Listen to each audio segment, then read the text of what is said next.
Welcome to the Stat200 special lecture on the binomial distribution. It has an imposing sounding name, but it's really not that difficult. What it's used for? To compute the probability of getting a certain number of successes when I repeat an experiment or something over and over again, where the probability of success each time remains constant. As a simple example, if I flip a coin, a fair coin, 12 times, I might want to know what's the probability of getting exactly 8 heads out of 12 times. That's a simple example. A more important example might be in an election. Suppose that the actual reality is if I knew the whole population, that 52% of the population was going to vote for candidate X. Then I go and take a random sample of 16 voters, and I want to know the probability that I get it wrong. That is, that it looks to me from my sample that is less than 50% of my sample is going to vote for that candidate. That means what's the probability of getting less than 8 out of my 16 will vote for X, given that he's actually going to win because in the population there's 52% of the vote. These are the kind of things we're going to learn about. But we need a little bit of probability review for background. So first of all, remember that when I talk about the probability of A being some probability like 0.7, what I mean is that 70% of the population belongs in category A, or if I repeat the experiment over and over again, then 70% of the time I'll get somebody that belongs to group A. So when I say the probability of heads for a coin is 0.5, it means that if I run the experiment over and over again, in the long run, 50% of the time I'll get heads. Then when we study probability, we also study something called conditional probability, the probability of A given B, and we defined it to be the probability of A and B, that is the probability that they both occur together, divided by the probability of B. That's the computational formula, but what it really means is, this is, of all the B's, what part is A? Or if I restrict myself to the cases where B occurs, what fraction of the times will it also belong to A? And so I get that as, of all the B's, what part of B is also A? That's A and B. Now we bring up a new definition. We say that two events A and B are independent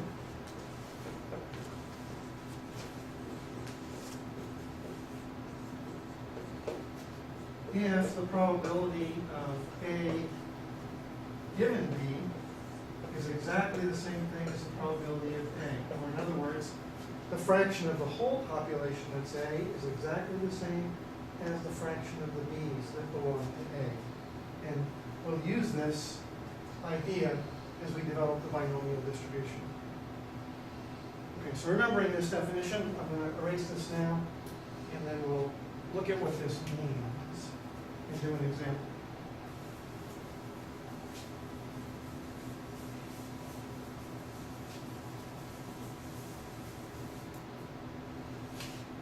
So we have the probability of A and B divided by the probability of B.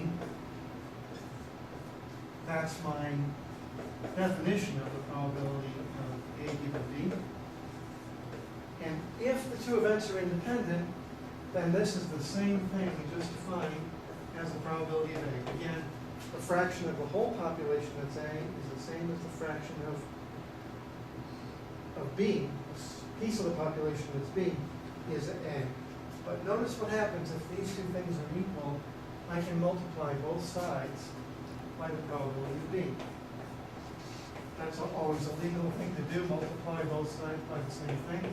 If I do that, these cancel, and I get a new rule that in the case of independence, if this probability is the same as that one, then I get the probability of A and B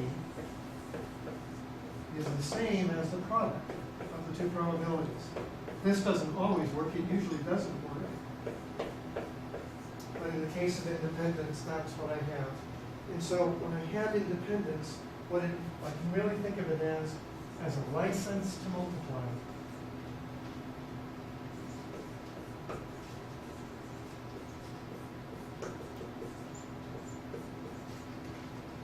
License to multiply probabilities. So, for example, I'll use the example right here. Suppose I flip a coin, and I want to know about the probability of getting heads, and tails. That is, the first coin is heads, and the second coin is heads, and the third coin is tails. If I assume that the results are independent, and that's a good assumption for coin flipping, then according to this rule, I can multiply the probabilities and say that this is the probability of heads times the probability of heads times the probability of tails. And if it's a fair coin, these are all 1/2. So that's 1/2 times 1/2 times 1/2, which is 1/8. So that would be the probability of getting exactly this result. Okay. So let's extend this a little bit and start looking at probabilities of a sequence of events, like the one we just considered.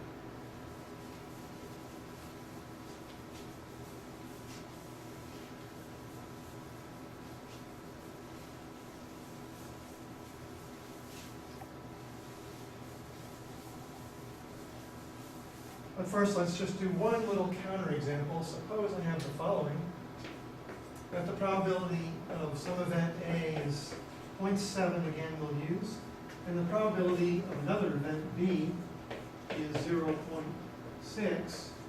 That is, 70% of the population belongs in category A and 60% of the population belongs in category B.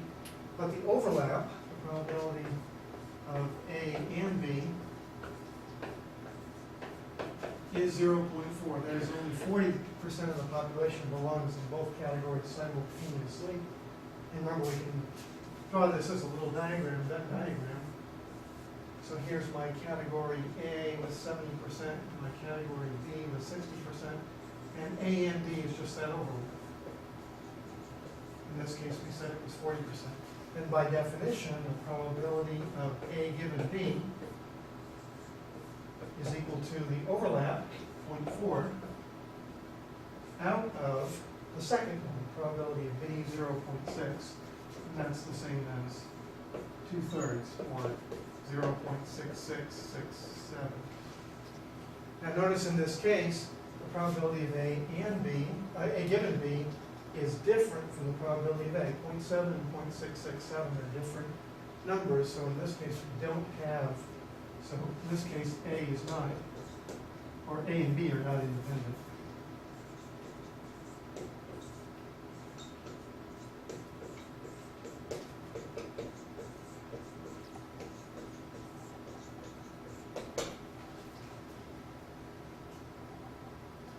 Okay. So what we're going to do next is consider an unfair coin where we assume everything's independent. We have our license to multiply probabilities. So let's go there now. After this example of failure of independence, it turns out getting events to be independent is pretty hard. We have to have just the right conditions. Fortunately, coin flipping is one of them where we have that. So suppose I now have an unfair coin where the probability of heads is equal to 0.6. Well, I either get heads or tails, so that must mean that the probability of tails is 0.4. So now we can ask that same thing. What's the probability of getting heads on the first try, heads on the second try, and tails on the third try? Or if I have 3 of these coins, the probability of getting heads on the first coin, and heads on the second coin, and tails on the third coin.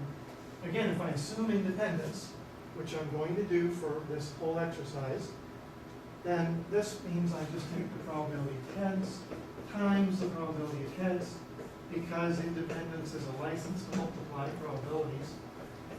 But now these aren't all the same. I have an unfair coin, so this is 0.6 times 0.6 times 0.4, or better known as 0.6 squared times 0.4.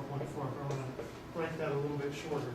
And if I use my calculator to calculate that, that's 0.6 times 0.6 times 0.4 is 0.144.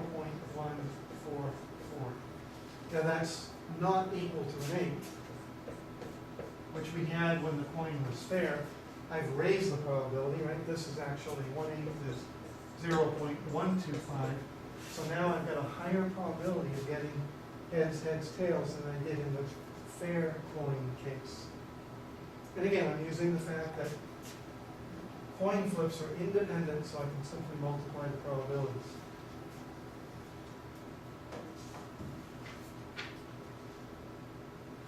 Okay, this is a good place to pause in our first section. Next, we'll consider the details of counting patterns.